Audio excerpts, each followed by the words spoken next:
He caught me where I never should have been, inside his room surrounded by secrets I wasn't meant to see. His voice was calm, but his eyes promised anything but mercy. Don't miss what happens next. Like, comment, and subscribe for more full BL stories that'll leave you breathless. The dorm hallway was unusually alive for a Friday night. Music thudded through the walls, laughter bounced off the doors, and someone's Bluetooth speaker played a song too upbeat for the hour. Lucas sat cross-legged on the carpet outside his friend's room, half listening to the chatter while sketching a lazy curve of charcoal across his notebook. Truth or dare, Lucas? Naya's voice sliced through the noise. He didn't even look up. Truth. Groans filled the circle. Boring, someone complained. You've been picking truth all night, Naya said, leaning forward with a wicked grin. Come on, live a little. Lucas rolled his eyes but smiled. Fine. Dare. That was all they'd been waiting for. The group erupted into excited whispers. Naya's eyes glittered. You know David Myers, right? The guy in room 314? Lucas froze mid-sketch. Everyone knew David. The quiet, brilliant law student with the perfectly ironed shirts and unreadable eyes. He never joined parties. He never even smiled. Rumors said he was rich, older than most of them, and terrifyingly smart. Yeah, what about him? Lucas asked, trying to sound casual. Naya smirked. I dare you to sneak into his room and take a picture of something. Anything. Proof that you were there. The group howled with laughter. Lucas felt his pulse spike. You're insane. He'd kill me. Exactly. Naya said. That's what makes it fun. For a moment, Lucas considered refusing, but pride was a dangerous thing. He was the kind of person who hated being underestimated. He'd faced tougher things than a quiet law student, right? Fine, he said, closing his sketchbook. You'll get your picture. The hallway was quieter now. Midnight had folded the dorm into a hush broken only by the hum of vending machines. Lucas crept toward room 314, heart thudding against his ribs. He paused at the door. The golden light under it flickered faintly. Was he still awake? Lucas listened. Nothing. He turned the knob slowly. Unlocked. Inside, the air smelled faintly of cedar and ink. David's room looked nothing like Lucas's chaotic, art-filled space. This was order-made, physical. Every book lined perfectly, bed corner tucked. Desk bare except for a laptop and a single fountain pen. Lucas stepped in, the floor cool under his bare feet. His phone screen glowed faint blue as he raised the camera. One photo, then gone. Easy. He leaned closer to the desk. A black notebook lay there, thick, leather-bound, probably full of notes about cases or essays. He reached out. A shadow shifted behind him. I was wondering how long you'd stand there.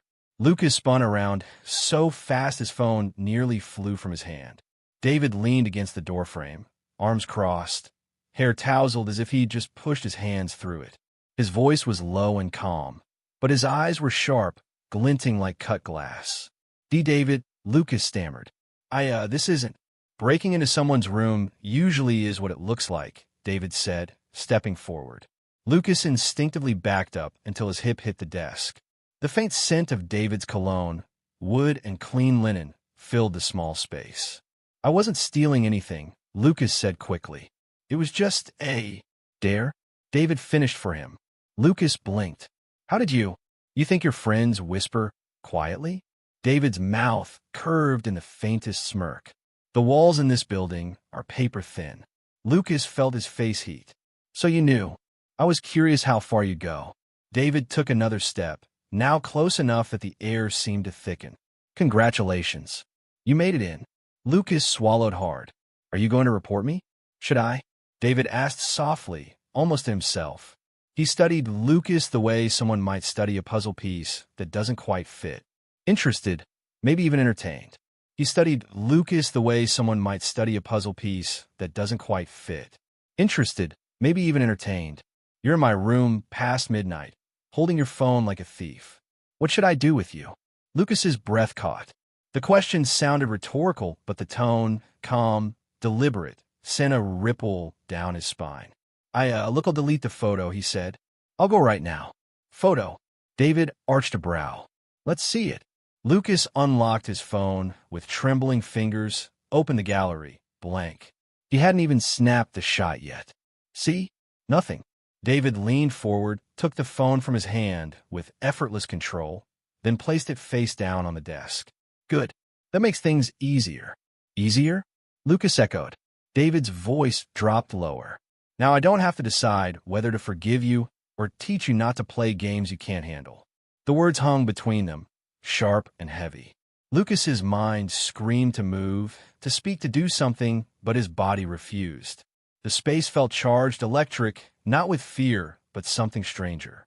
David finally stepped back, breaking the tension. Go home, Lucas, he said quietly. We'll talk tomorrow. Tomorrow? Yes.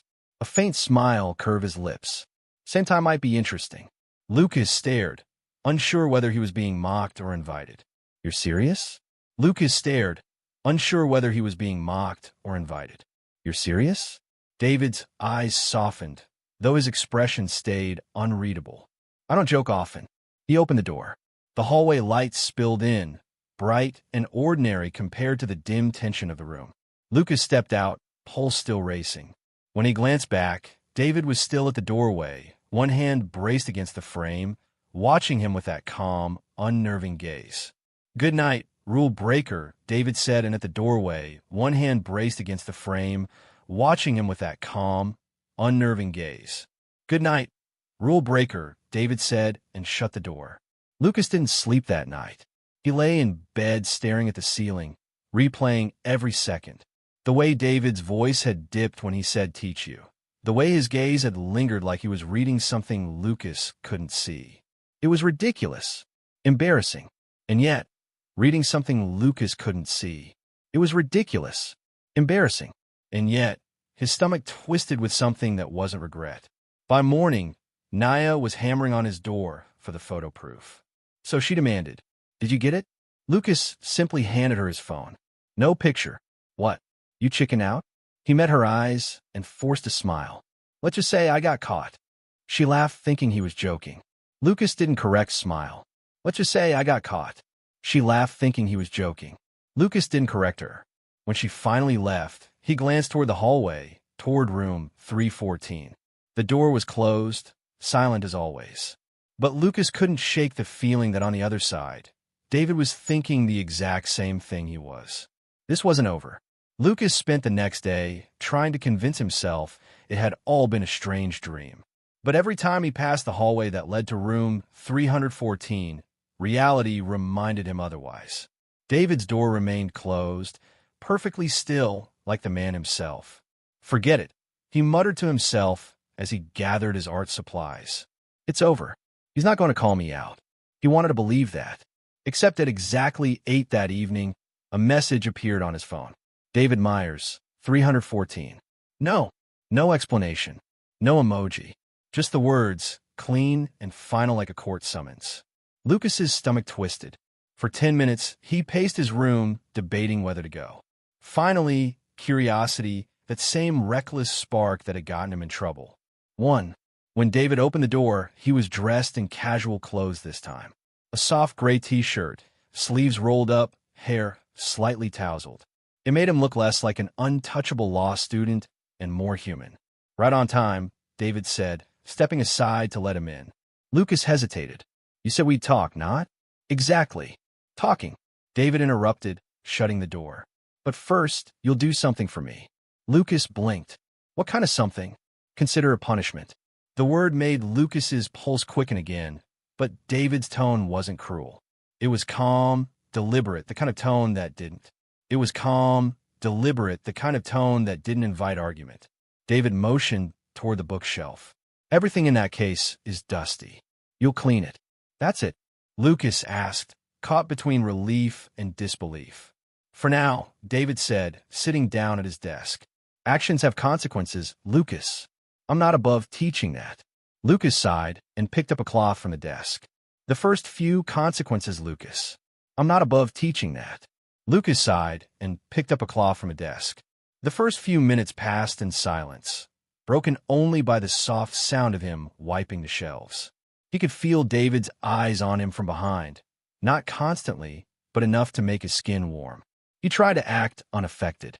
Most people would just yell or report me. I'm not most people, David replied simply.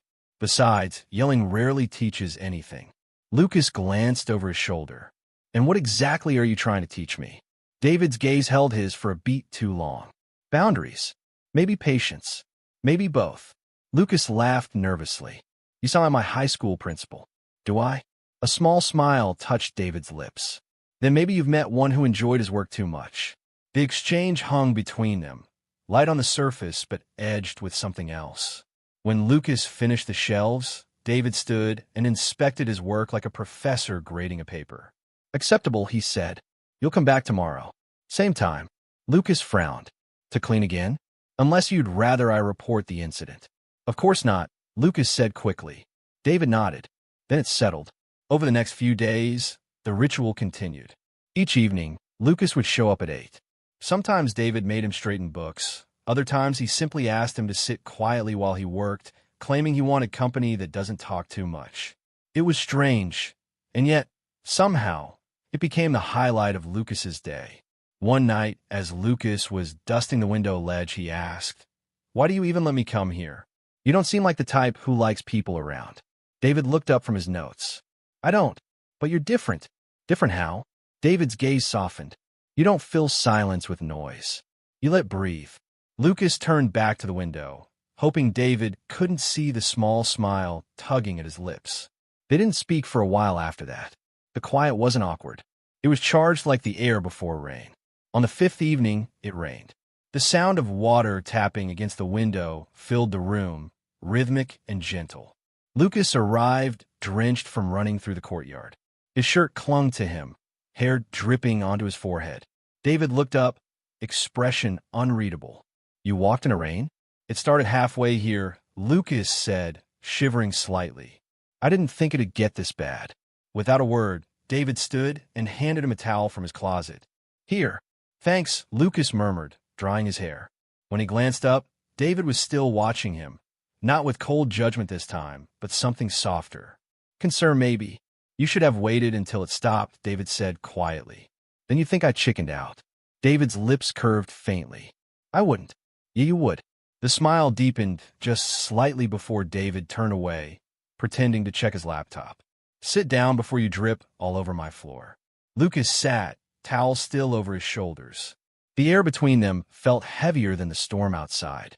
After a long pause, David said, "You know, when you first broke in here, I thought you were just another careless kid looking for trouble. Am I not?"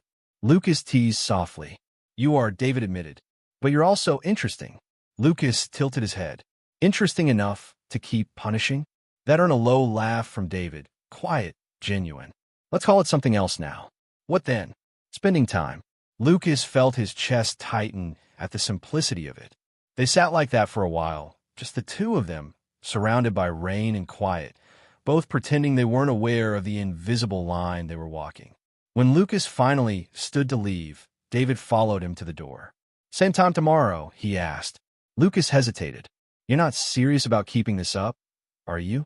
"I don't do anything I'm not serious about," David said. Their eyes met, and for a brief moment, the silence between them said everything words couldn't. Lucas nodded slowly. Then, tomorrow, as he stepped into the hallway, David called out softly, "Lucas." He turned.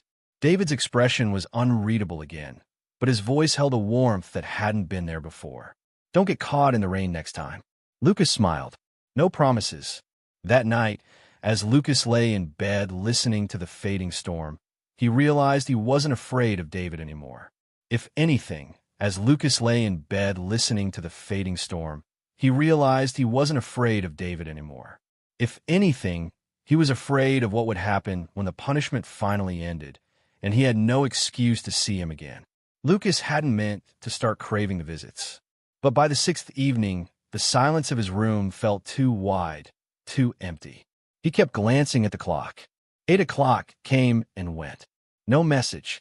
By 8:30, he gave in and walked down the hall to room 314. His heartbeat tripped faster with every step. He knocked once. No answer. He turned to leave, and the door opened. David stood there in a black sweater, sleeves rolled up, hair slightly damp from shower. His expression was unreadable, though a flicker of amusement touched his eyes. Couldn't wait for an invitation this time. Lucas froze. You didn't text. I thought maybe that I'd forgotten. David stepped aside. Come in. Lucas obeyed without another word. The room smelled faintly of rain and coffee. David's desk lamp cast soft gold light across his face, sharpening the lines of his jaw. Lucas tried not to stare.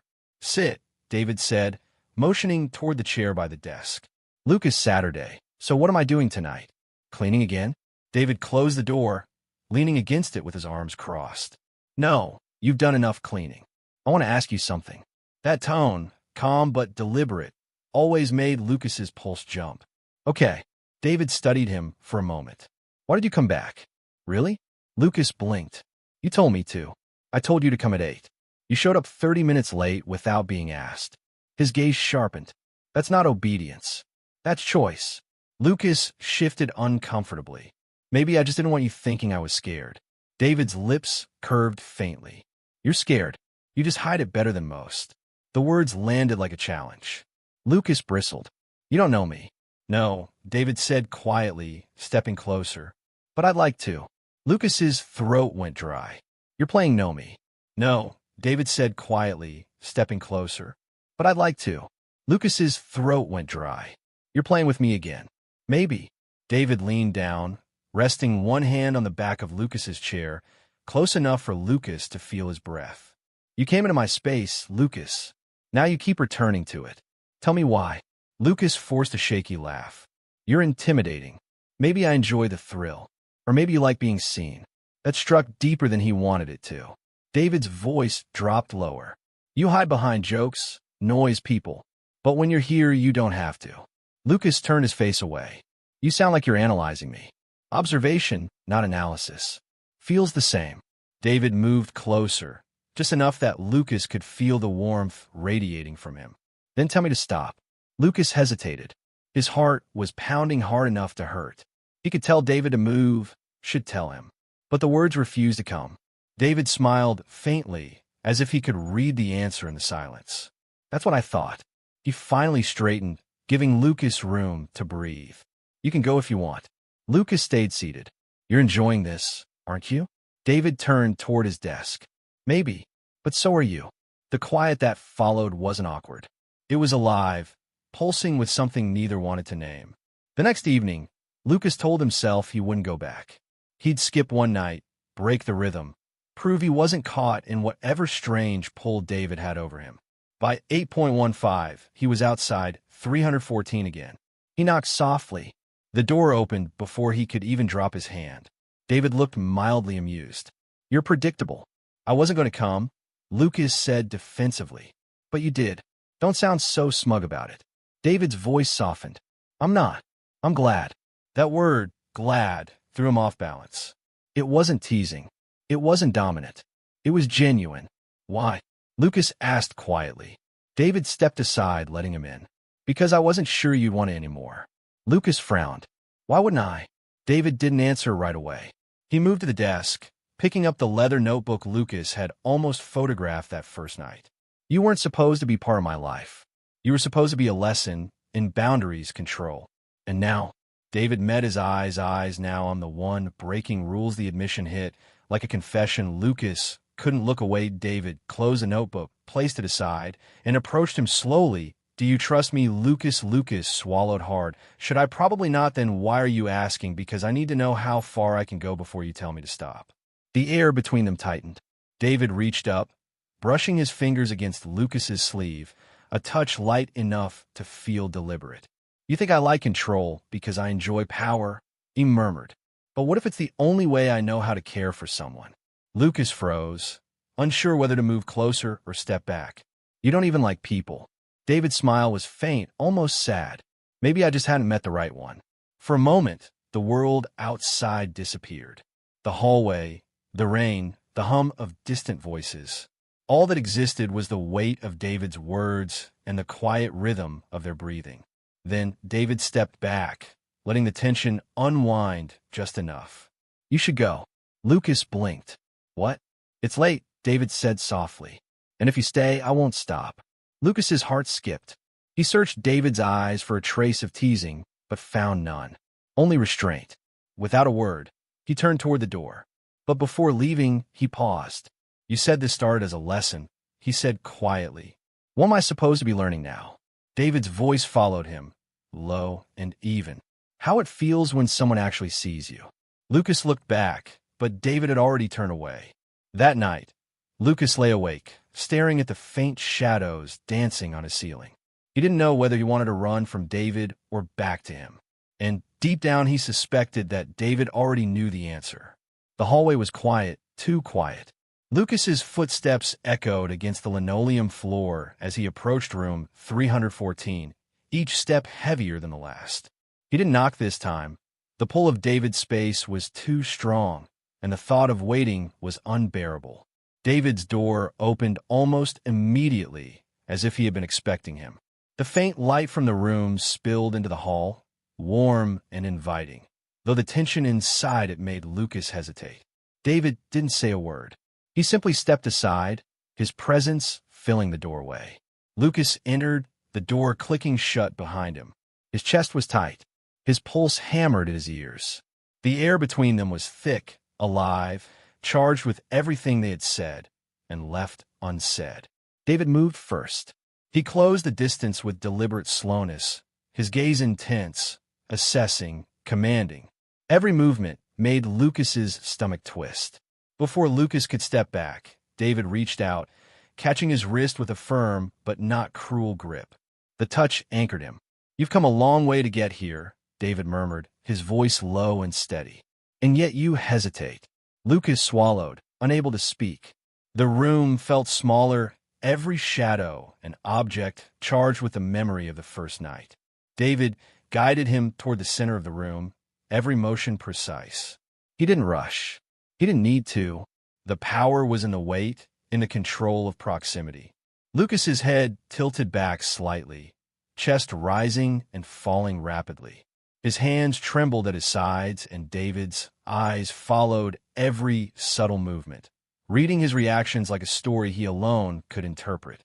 Then, as if a switch had been flipped, David closed the gap entirely. He didn't speak. He didn't need to. The energy between them was enough. A silent, magnetic pull that refused to be denied. Lucas felt the world narrow to the space between them. Every heartbeat, every shallow breath, every subtle shift of weight was amplified. His knees threatened to buckle under the intensity of it all, and David's hand stayed firm on his wrist, steadying him, guiding him. David's gaze swept over him, consuming him, claiming him without words. Every flick of an eye, every lean closer, sent electricity through Lucas's body. He wanted to resist, to step back, but he couldn't. The tension, the longing, the restraint, all binding him to the moment. Then David released his hand, only to replace it with both hands on Lucas's shoulders, leaning in just enough for their faces to hover inches apart. His presence was overwhelming, protective, commanding, yet not cruel. Every inch of him radiated possession, the kind that could shelter and dominate at once. Lucas's breath caught. He closed his eyes, letting himself be held, letting himself feel. Every movement, every subtle shift was charged intimate. The space around them disappeared. David didn't speak, but the movement of his hand guiding Lucas to the couch, the tilt of his head, the firm, deliberate pacing, all communicated more than words ever could. Lucas followed without thought, trusting, surrendering, letting the tension between them release in controlled waves. When they finally settled, the room was silent except for the ragged rhythm of their breathing. Every glance, every brush of skin was magnified. Lucas's pulse slowed slightly, but the awareness of David's presence, of his gaze, of the energy still thick between them, made his chest ache. David leaned back just enough to allow Lucas to meet his eyes. There was no teasing, no need for words. The dominance, the care, the intensity, all conveyed clearly in a look, a touch, a controlled movement. Lucas felt grounded and unsteady at the same time. Every instinct in his body told him to flee, yet every fiber screamed to stay. And he did. He stayed. For the first time, Lucas realized that surrendering wasn't weakness. It was trust. And in that room, With David holding him so completely in presence and gaze, he understood the depth of their connection. Hours passed, though it felt like minutes. They didn't speak. They simply existed, close enough to feel each other's breath, aware of every subtle motion, every shift of weight. It was a dance of trust, of tension, of undeniable attraction. When Lucas finally stood to leave, David followed him to the door. His hand rested lightly on Lucas's shoulder, grounding, commanding, intimate. Lucas turned, searching David's eyes. For the first time, he saw the depth of feeling, of care, of something powerful and protective hiding behind the calm, unreadable exterior. David's lips curved faintly. "Next time you come here," he murmured, "don't wait for permission." Lucas smiled, breathless, and left. The door clicked behind him, but the tension, the surrender, the unspoken promise lingered, unbroken, undeniable, and alive. For Lucas, the lesson was clear: surrender wasn't losing. It was the first step towards something far more intense than either of them had ever imagined.